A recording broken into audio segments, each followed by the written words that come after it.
Yeah, the first question is in this April 2013 CRPC. Yeah, who can give bail in bailable offenses?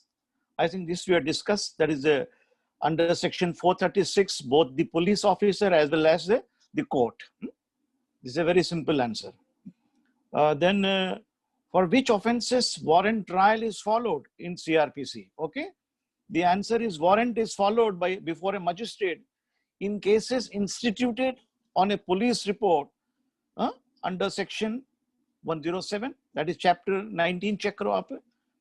That is those cases are filed under they proceed under 238 to section 243 warrant cases. Then second round of warrant cases is cases instituted otherwise done on a police report. They are from section 244 to 250 CRPC, the chapter 9 of the CRPC. So this is immediately after sessions trial, warrant trial on police report, warrant trial on cases instituted otherwise than police report. Then we have summons trial. Then we have a summary trial. These are the various procedures. Yeah. Then you know that here the procedure followed here is that even in the sessions trial is a warrant trial, which normally proceeds after the committal proceedings by the magistrate under section 209 CRPC. Because the court of sessions trial proceeds only after committal proceeding under 209. That you please go through section 209, which comes into play after the accused has been furnished with copies under 207, which was earlier filed under 173, the police officer, pursuant to FIR under section 154. Okay. Then procedure when investigation is not completed within 24 hours. I think this question we have followed last time. That is section 57 tells you investigation must be completed within 24 hours. Also article 22 subclause 2 of the constitution mandate the same direction. Then after 24 hours, then the police officer has to take resort to section 167 CRPC under subsection 2 of section 167. The magistrate alone can extend the custody of the accused not exceeding 15 days. This is the answer. 167.2, please read carefully. Okay. Then this we have discussed. Dependent who can claim maintenance, we learned under section 125 CRPC. I won't again repeat it. Time is not wasted. Yesterday's question paper we had. Just a question. Say under section 125, it is applicable to the all the religions, no? Now the current situation. This is a general provision applicable to all provision, and the magistrate passes order. In by virtue of the notification, the High Court and the state government has given these powers also to family courts, wherever the family courts are situated. Please note that here. Now, otherwise, under the CRPC, the magistrate passes the order. Then next question is the language of the court. Language of the court, check kariye section 272. Section 272 check kare aap of the CRPC. Then section 211.6 says that here, under section 272 CRPC, the state government determines what shall be the language in the court. In the state of Maharashtra, obviously, the language of the court is both English and Marathi. The High Court is always English, and the Sessions Court, Judicial Magistrate, and Court, this both English and Marathi. They have the option, Sessions Court and Marathi, and Judicial Magistrate and Court, to write judgments in Marathi and also conduct proceedings in Marathi. There is no bar here. Then you should also bear in mind provisions of section 211.6, which says that here the charge shall be written in the language of the court, namely English or in Marathi in Maharashtra. Okay. Then section 354 CRPC deals with language and contents of the judgment, which can be in English or in Marathi in cases before Sessions Court or a Magistrate Court. Please bear in mind these three sections: section 272, section 211 subclause 6, and section 254. Then I won't deal with public nuisance because under 133 we dealt last time. The magistrate has power to grant injunction under 132 in respect of cases under 134, where wherever there is obstruction takes place, tenants, tanks are constructed. So that is the meaning of the public nuisance. We won't elaborate. Yesterday we discussed this. Then the next question is metropolitan area. That is, please see section 8.1. Any area in the state comprising a city or town whose population exceeds 1 million is called a metropolitan area for the purposes of CRPC. Okay. Then next is a juvenile in conflict with law. This is a section 2, subsection 13. When you see that here, Juvenile Justice Act, Care Protection of the Children's Act 2015. 213, which said that a child in conflict with law means a child who is alleged to or found to have committed an offense and who has not completed the age of 18 years on the date of the commission of the offense. This is your answer. Please bear in mind subsection 13 of section 2. Okay. Then last time we learned this commencement of period of limitation. We don't have to deal with section 469. Bear in mind. And also we dealt with here the date of the offenses, 469 too, bear in mind. So again, repeat it here. Then the next question is a probation means, now this we already discussed yesterday. I don't repeat because in last lectures, this limitation is covered. Now probation means, please, boliye, kuch bolna hai? Anybody wants to ask any question? Yes, sir. When is it? Yeah, when is it, sir? Ashish here, sir. Ashish, boliye. Sir, when is it 16? When is it 18 for the juvenile? 18 years. 18 years of age on the date of the commission of the offense. From the day the offense was committed. Okay. And sir, when is it 16, sir? Haji, 16 से extend किया ना अभी. Formally it was 16, अभी 18 कर दिया गया है amendment से. Okay. अभी not 16 now, अभी 18. That is what the Juvenile Act says that here. That you go to section 2 subclause 13. Have you got it, Mansi? Just can you kindly open it? 2 section 13.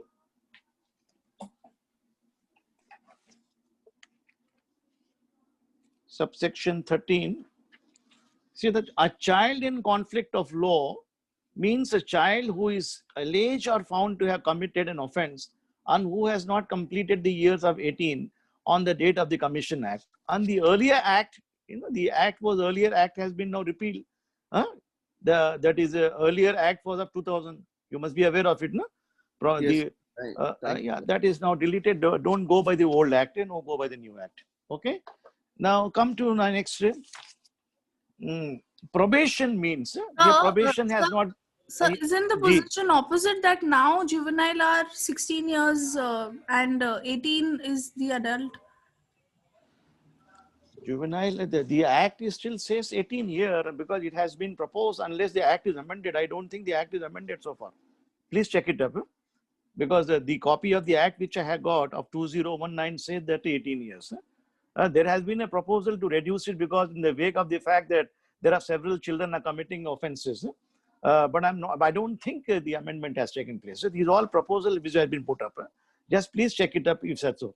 If that is so, we'll have to. I don't think the act is amended. Let me know if the act is amended within 1 year. I have a copy of 2019 which says 18 years. There are lots of proposals in the parliament and everybody says that it should be reduced here further. Okay. Yeah. Next question, please see that here. Probation. What is probation mean? The release of an offender from detention subject to period of good behavior under supervision. This is not there in the act, but this is a dictionary meaning. Then probation is a period of time during which a person who has committed a crime has to obey the law and to be supervised by a probation officer after that being sent to jail. That is the meaning, because that is the entire gamut of the act. That is, this is in, because you have to write in 2-3 lines to get this mark here. Then next is a section, the question number 2, powers and jurisdiction of the Metropolitan Magistrate. Please see section 16, 17, 18 and 19 for jurisdiction. That's you must have gone through and the professors must have dealt with it. These are the powers. And section 69, section 29 will deal with the power here. You just want to have a cursory glance. I will just open for you. Section 16 se khol dijiye aap. Yeah. 14 से आ जाइए, local jurisdiction of judicial magistrate, section 14 से शुरू हो जाता है. 15, subordination of judicial magistrate. 16, court of metropolitan magistrates.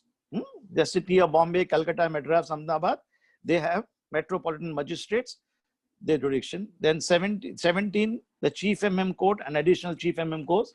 18 is a special metropolitan magistrates in the city of Bombay. They sit at 8 o'clock trying the traffic offenses. You must be aware of it. Then subordination of the magistrates. Then executive magistrate, section 20. Executive magistrates cannot record evidence under the Evidence Act. They are basically the police officers who are appointed by the state government. Okay. Then special executive magistrate, same class. Then local jurisdiction of the executive magistrate, section 22, subordination. Now the power section, then I was telling you, section 19 भी दे दिया आपको मैंने. Then section 29 check कर ले आप. Section 29 deals with what are the powers of the, what sentences the High Court, Sessions Court, the criminal courts can give. Under section 28, the High Court and Session Court can pass any order, sentence of death, and Sessions Court subject to confirmation from the High Court under section 368. Then under section 29, magistrates can only, the chief MM can pass sentence up for a term not exceeding 7 years. See, though, for example, offense under section 409 is a life imprisonment, 10 years imprisonment, but he cannot award it. The maximum punishment which the magistrate can award is 7 years. Then court of magistrate of the first class, he cannot award sentence more than 3 years and fine of 10,000 rupees. Okay. Then magistrate of the second class, please note that here, magistrate of the second class, he can award sentence only up to 1 year, not exceeding, and fine not exceeding 5,000 rupees. Subclause 3. Then chief MM has got power to transfer the cases here. These are here. Then sentences, these are the material provision you must remember for this section. Then come to section 91, summons to produce documents or other things. That is section 91 Cr.P.C, where summons are issued for protection of document. This is equivalent to the provisions of order 13 CPC. And when in cases when summons are not obeyed, then provisions of section 93 search warrant is issued. Please note that. Okay, section 92 search warrant. Then next is a security from personal dissemination of seditious matter. Then here the executive magistrate seeks security from a person who are having a criminal background involving cases under section 124A, that is a sedition, that is 153A, 153B, and 259A. I mean, these are offenses where promotion of enmity between two groups and offenses relating to religion. Here, the bond is taken under section 108 Cr.P.C. The answer is 108. Okay. Then use of statements recorded by police officer during investigation. Now, you know that here under section 162 Cr.P.C, statements cannot be used in evidence except for the purpose of contradiction under section 145. Now, what was 145? I told you yesterday, that right of cross-examination, contradicting a person on the basis of the previous writing. Then they can also be used for the purposes under section 32(1) of the Evidence Act, that is dying declaration. It has no evidentiary value during the lifetime of a person, but when a person dies, and it can be tested under 32A.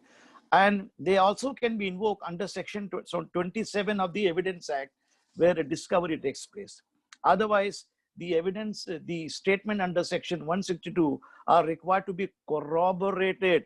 Mean the person who gave the statement must be examined and supporting evidence must be led. That is what the Evidence Act says. The next question is inquest. That is section 174 speaks of investigation by the police in cases of suicide, accidental unnatural death, and section 176 deal with inquiry by the magistrate in the cause of death mentioned in 174, 176. Nice. Sushant Singh's case here, you know that here. Inquest Panchanama has been drawn.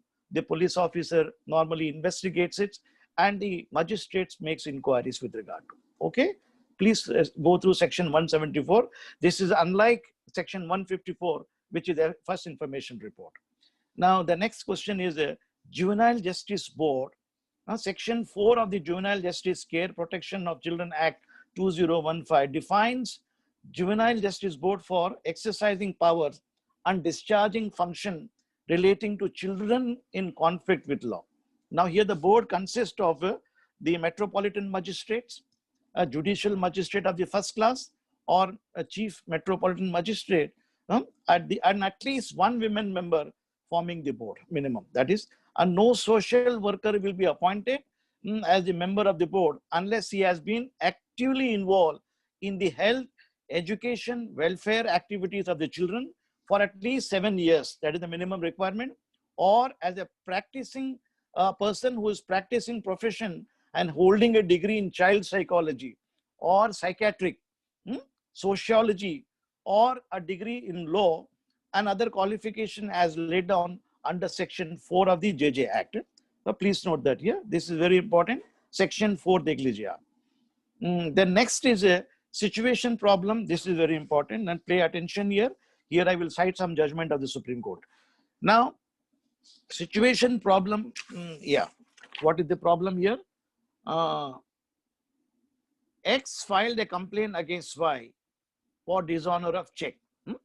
This is under section 138 of the Negotiable Instrument Act.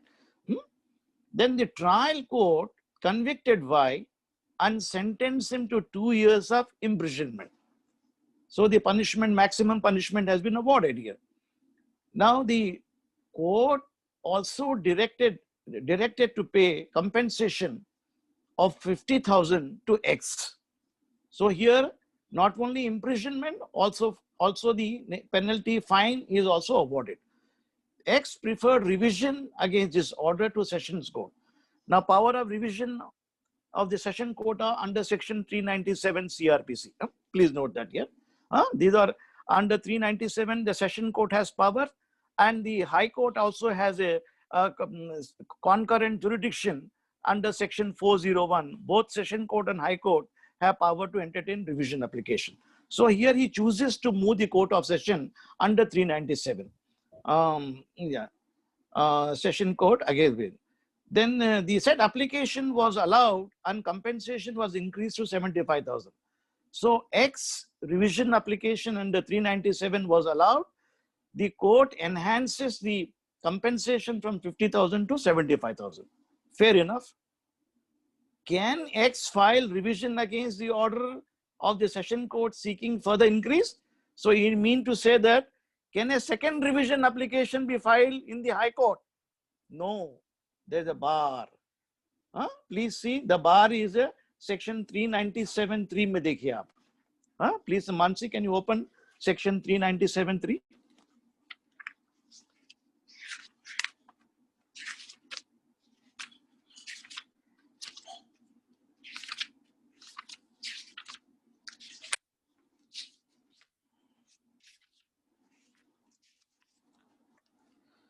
Yeah, 397(3) says that if an application under this section has been made by any person, either in the High Court or Court of Session, no further application by the same person shall be entertained by the other person. By either other. No application would lie here. So there's a bar under section 397(3). Then I will tell you whether he has a remedy to go to the High Court under 482 in inherent power, or under writ jurisdiction under Article 227. That question I will give discussion. There are some judgment of the Supreme Court says he cannot, and there are the recent judgment which say that yes, the inherent powers can be invoked under section 482, or the supervisory powers under Article 227 of the Constitution, which is not a bar. I will just give you a couple of judgment of the regard. Now the next question in the same is here. can I file revision against the order of the Court of Session? Yes.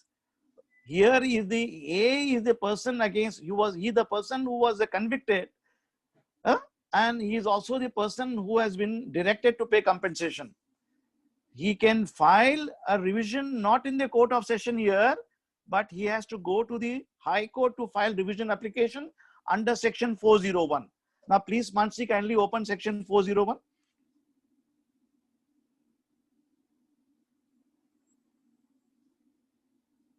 High Court's powers of revision.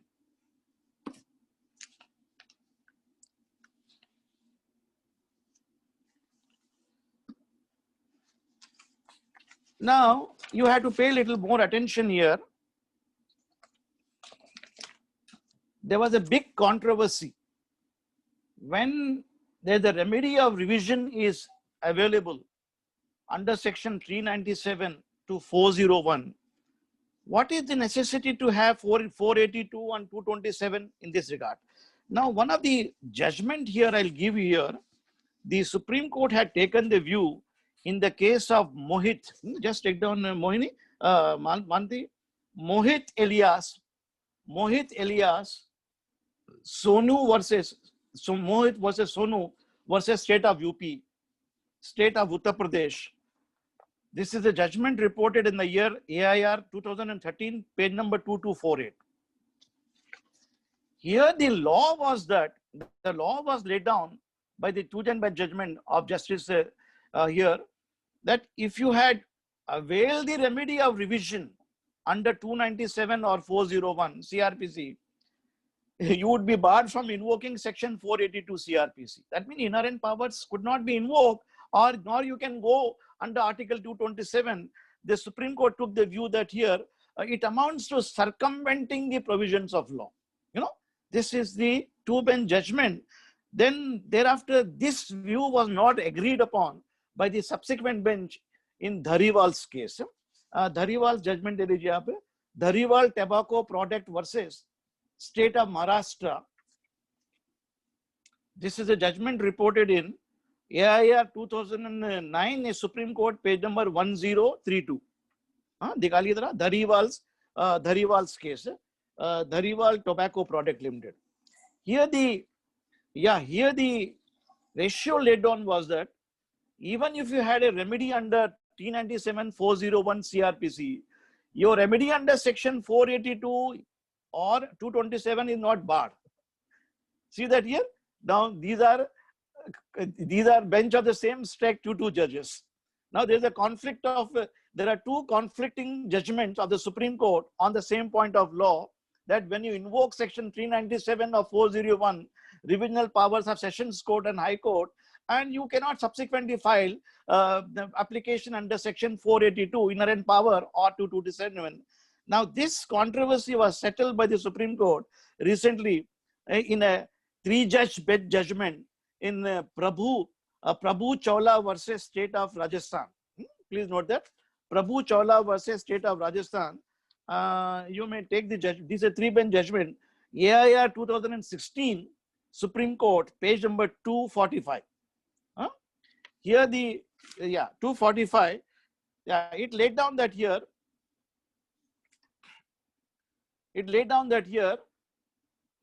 A person who has invoked the remedy under section 397 and 401, he can still invoke the inherent power under section 482 CRPC as well as Article 227 of the Constitution of India. Now, this three-bench judges have followed the earlier two cases. One of Justice Krishna here, in the case of Raj Kapoor versus State of Bombay, State of Maharashtra, that is 1981 SCC, page number 43. Here Raj Kapoor produced his classic film Satyam Shivam Sundaram. Some gentleman filed a case under section 292, 293 of the Indian Penal Code. There's a lot of obscenity. The judicial magistrate, the metropolitan magistrate issues summons. So Raj Kapoor, the summons were filed. The case was filed in Delhi Magistrates Court. The summons was sought to be challenged by Raj Kapoor by filing a revision application. Then revision was dismissed by the Delhi High Court, holding that this is an interlocutory order. You cannot come up, it's an interlocutory order. Then Raj Kapoor challenged the matter before the Supreme Court in this judgment, that is 1980 SEC, Raj Kapoor versus State Amara. The Supreme Court took the view that here, the 482 has wide powers, and the dismissal of the revision under section 397 or 401 is not a bar to them. This is one of the judgment. Then earlier judgment of the Supreme Court also in the case of Madhu Limaya versus State of Maharashtra, that is 1978, 1 SCR page number 749 was also invoked. Now, Madhu Limaya was the one of the earlier judgment where the Supreme Court took the view that you must be aware of the fact that Madhu Limaya had filed a criminal complaint against the law minister of the state of Maharashtra. Now, you will appreciate that here, the complaint against the law minister will not go before the magistrate, it will go before the Court of Sessions, isn't it? In the Court of Sessions, summons were issued by the court because the public prosecutor filed the case. You must be aware of section 199 subclause 2. Such cases, the Court of Session takes cognizance of the matter as an original case. Otherwise, under the CRPC, when you see section 190, the schema 190, 191, it is the magistrate court is the court of original jurisdiction, but the sessions court is invokes jurisdiction special court in rarest of rare cases, and the high court is normally a court of appeal except in cases under section 95, 96 CRPC where publications are confiscated. Directly a complaint is filed, an application is filed to the High Court for lifting, or the High Court invokes power under section 407 CRPC, entertaining directly transferring the cases at trying medicine. So here in the case, Madhu Limaya had filed in the Court of Session for defamation, where the session judge did not take cognizance of the matter and revision was filed. When revision was filed, the High Court took up the plea that it's the interlocutory matter. Then the matter went to Supreme Court. The Supreme Court says that here, and it could have been converted into, if it is the interlocutory matter, convert it into section 482 petition, inherent powers, and pass the order. So this case law, you remember, this is a little complicated matter, especially everybody gets confused. Now the controversy has been settled now. The confusion of the section 397 to 401, 482 has now been settled by the judgment of the recent judgment of the Supreme Court. Asian Resurfacing Road Agency Private Limited versus CBI. CBI, this is one of the last case, probably the leading advocate, the giant of the bar, Ram Jethmalani, had argued that framing of a charge is not an interlocutory order. That is under the Prevention of Corruption Act. Here, the Supreme Court mostly agreed with him, though it's not an interlocutory order nor a final order, but the jurisdiction of the High Court is not barred under section 488, even if a revision under section 397 or 407 is dismissed. This is the case law. You all please note that here. Okay, that will repeat the name of the case law. The name of the case law, you please take it down. Asian, Mansi, please take it down. Asian Resurfacing of Road Agency Private Limited versus CBI. You will find it on the net. Dekh lijiye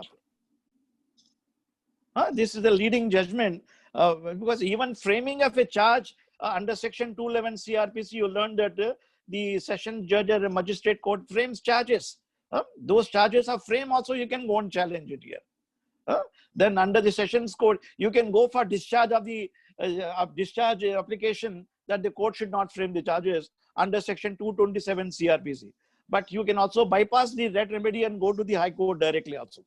So that is mean under section 482, inherent powers are very wide. Of course, the Supreme Court said that inherent powers must be exercised sparingly with great circumspection and caution, as the language of section 482 say that it starts with a non-obstanted clause, notwithstanding anything contained in this act. Wherever there is the abuse of the process of the court, where there is the ends of justice are being defeated, the provisions of section 482 can be invoked. You know that in the CRPC, only the High Court can invoke inherent powers and not the civil court, not the magistrates court, not any other court, not even the sessions court. Unlike the CPC in the Code of Civil Procedure, all civil courts, High Court and Supreme Court can invoke section 151. Please note that this distinction, you must remember it. Is that clear to everybody? Yeah. The next question is, the next problem is here.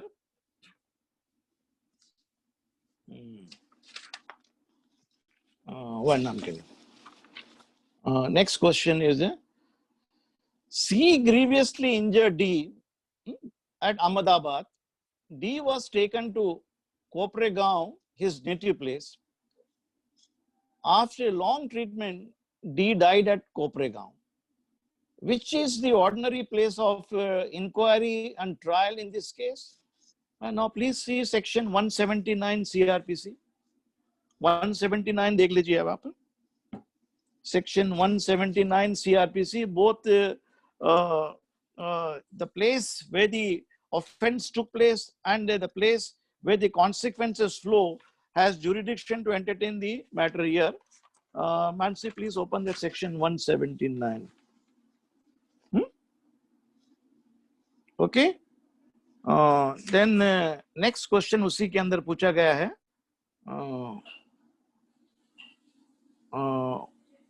Then D's relative want to prosecute C at Kopregaon. Advise him. Yes, both under section 177, 179, they have the liberty either to file a case, criminal case, at the place where the offense took place. That is where it is Kopregaon. At Ahmednagar, he was Ahmednagar or Kopregaon. He died it there. Please bear in mind the provisions of section 177 and 179. Both the places the proceeding can be commenced. So if suppose there are two persons, one is beaten, say in Lucknow, and he had gone to say for a vacation or for just roaming in Lucknow, he was beaten there, and then he comes back to his native place, let us say Mumbai, and now he wants to file a police complaint. So what will be the jurisdiction for that? See, police complaint can be filed at where in Lucknow. What is it? What happened? Lucknow? Please repeat again.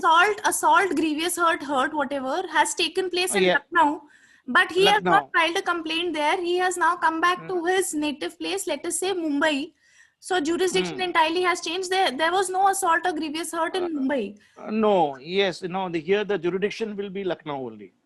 But the consequences are not. The consequences are not flown. Suppose, for example, consequences how they flow. For example, in Lucknow, the man, the A and B hatch a criminal conspiracy to commit an offense. Okay. That conspiracy to deprive the property of Mr. X in Mumbai. The conspiracy was the conspiracy has taken place at Lucknow, and deprivation of the property of B and where he has been dispossessed without following due process of law took place in Bombay. So the offense is committed both the places. Conspiracy where the conspiracy took place and the consequence took place in Mumbai. But here in this case, this man straight away, the offense is committed in Lucknow, assaulted. He doesn't take any action. He comes to Mumbai and he happily goes. He cannot say that here I belong to Bombay. I am staying here on this ground. It is not like a civil case where the defendant reside, where I reside and all. So here where the offense took place, the place, the plea of inquiry at a place is uncertain and only here. He said every offense shall ordinarily be inquired into and tried within the local jurisdiction it was committed. That is the first preference, section 177. The place of inquiry and trial is mentioned under 178. Where committed, then B can there committed local area partly in another. So nothing is committed in Mumbai. He just come down staying in Mumbai. Nothing to do with commission of any crime. The consequences also not flown here. If the consequences have flown, section 179 can be attracted. Whereas in the case of the earlier Kopregaon's case, consequences of loan, he died here. See, he was assaulted there in Ahmednagar, and Koprigaon, he died. Both the places, the court has jurisdiction. Sir, is that clear? Sir, Ashish, Yes, sir, sir. then how was Sushant Singh Rajput's case filed in Bihar, sir? Then he neither died there nor was the. See, that is why only that court has registered zero FIR. Huh? Okay, sir. Zero FIR. Investigations are taking place. They're coming in Mumbai. But if some consequences had taken place, ultimately he died in Mumbai. Sushant Singh did not go to Bihar thereafter. He died in Mumbai. And I don't think Sushant Singh case can be tried at Bihar. With due respect, that is my personal opinion from the Cr.P.C. It is just because relatives are staying in Bihar, they cannot take the liberty of filing a case in Bihar.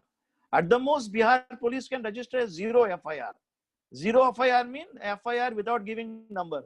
They are required to transfer the FIR to Mumbai court, which they have done it, and investigation are taking place here. That will take place here. Yeah. So meeting might finish anytime. Only half a minute is left. So we'll anybody question, will reschedule the meeting again. Yes, Anybody has any more question? We'll restart the meeting, sir.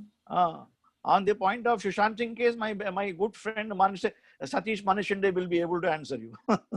My personal opinion is the Mumbai court has jurisdiction and not not Bihar courts, because he did not die there, nor did he go and die, because the consequences flew here. And I don't think, suppose for example, the medicines and all given to him, whatever talks, yes.